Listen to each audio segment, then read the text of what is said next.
আসসালামু আলাইকুম। আজকে চলে আসছি আপনাদের মাঝে আবারও একটা শাক তোলার ভিডিও নিয়ে।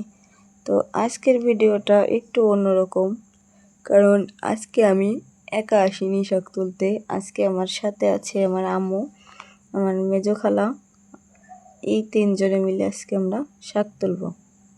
তো শাক যেহেতু তুলবো, তো এই শাক রান্না করার জন্য তো আমাদের মরিচ দরকার। তো মরিচগুলাই আগে ছিঁড়ে নিচ্ছি।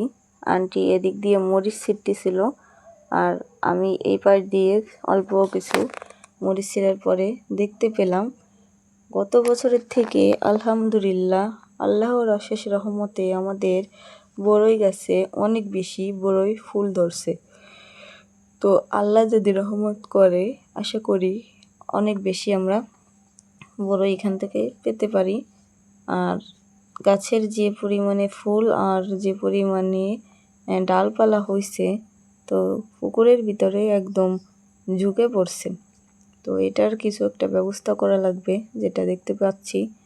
তো এদিকে মরিচ চলে শেষে এদিকে আম্মু এসে শাক তুলতেছিল, আর আমার আন্টি সেগুলো হাতে নিয়ে দাঁড়াইছিল।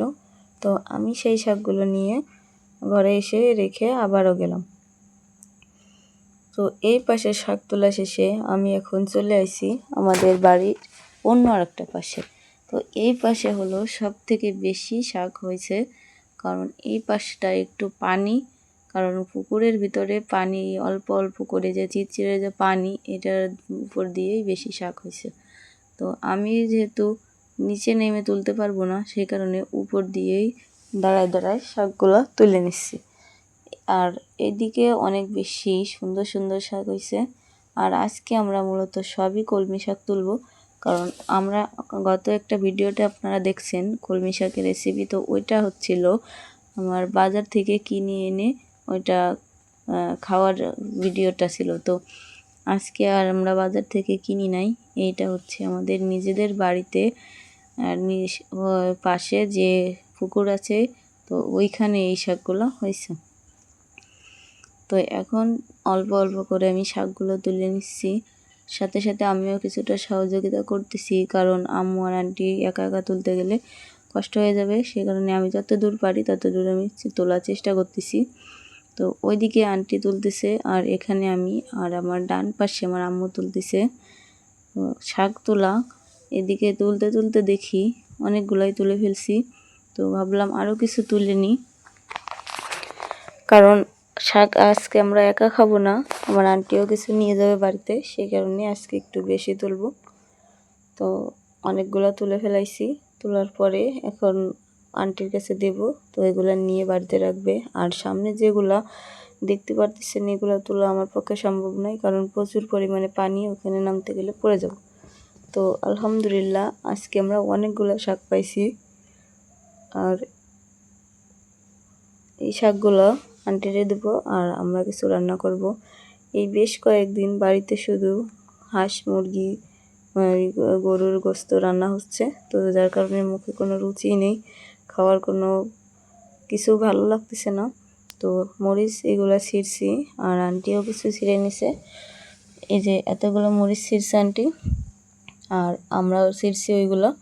তো যেহেতু শাক রান্না করতে হবে, তো মরিচ তো লাগবেই। আন্টিও কিছু ছিঁড়ে নিছে, আমরাও নিছি। এখন আন্টি বাড়িতে যাবে, সেই কারণে শাক আর মরিচগুলো ভালো করে রেডি করে রাখতেছে, কারণ বাড়িতে যাওয়ার সময় একটু ভালো করে না নিয়ে গেলে রাস্তাঘাটে পড়ে গেলে আরেক সমস্যা। তো এখন পলির ভিতরে আগে মরিচ দিয়ে শাকগুলো ভরে নিচ্ছে। এরপরে কিছু কলা দিয়ে দেবো আন্টির কাছে, কারণ মেজো আন্টির বাড়ি আর আমার নানার বাড়ি হচ্ছে পাশাপাশি। তো কিছু কলা দিয়ে দেব। আমার নানা একটু বেশি অসুস্থ, যদি এগুলো দিয়ে দেওয়া হয় তো তারা খাইতে পারবে, সেই কারণে দেওয়ার পরে এখন আমি চলে আসছি আমাদের দুপুরে রান্নার জন্য শাকগুলো কুচো কুচো করে কেটে নিতে। তো আমি শাকগুলো কুটে নেব, আর এখন এটা রান্না করে তারপরে দুপুরেই এটা খাবো।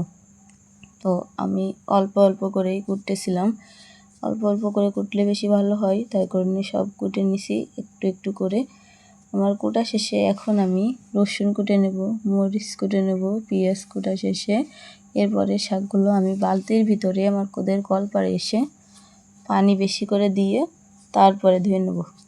তো ধোয়া শেষে এখন চলে আসছি কড়াইতে তেল দিয়ে, তেল একটু গরম হলে পেঁয়াজ কুটে রাখা যে পেঁয়াজ রসুন মরিচ সব একটু ভাজি করে তার ভিতরে শাকগুলো ঢেলে দিলাম। তো এবার একটু লবণ, পরিমাণ মতো লবণ আর একটু হলুদ দিয়ে নাড়াচাড়া করে তারপরে এটাকে কিছুক্ষণের জন্য ঢেকে তো ঢাকা না দিয়ে ঢাকার পরে আবারও কিছুক্ষণের জন্য এটাকে নাড়াচাড়া দিয়ে দেখে নিতে হবে। আর শাকের ভিতরে কোনো পানি দিব না, কারণ কলমি শাক রান্নায় কোনো পানি ব্যবহার করা লাগে না। তবে অনেকেই আবার হয়তো পানি ব্যবহার করে রান্না করেন। তো কিছুক্ষণ ঢাকনা দিয়ে ঢেকে রাখার পরে দেখেন কতটা সিদ্ধ হয়ে গেছে। আবারও ঢাকনা দিয়ে রাখা শেষে রান্না শেষ। আজকের ভিডিওটা এই পর্যন্ত। তো সবাই ভালো থাকবেন, সুস্থ থাকবেন। আল্লাহ হাফেজ।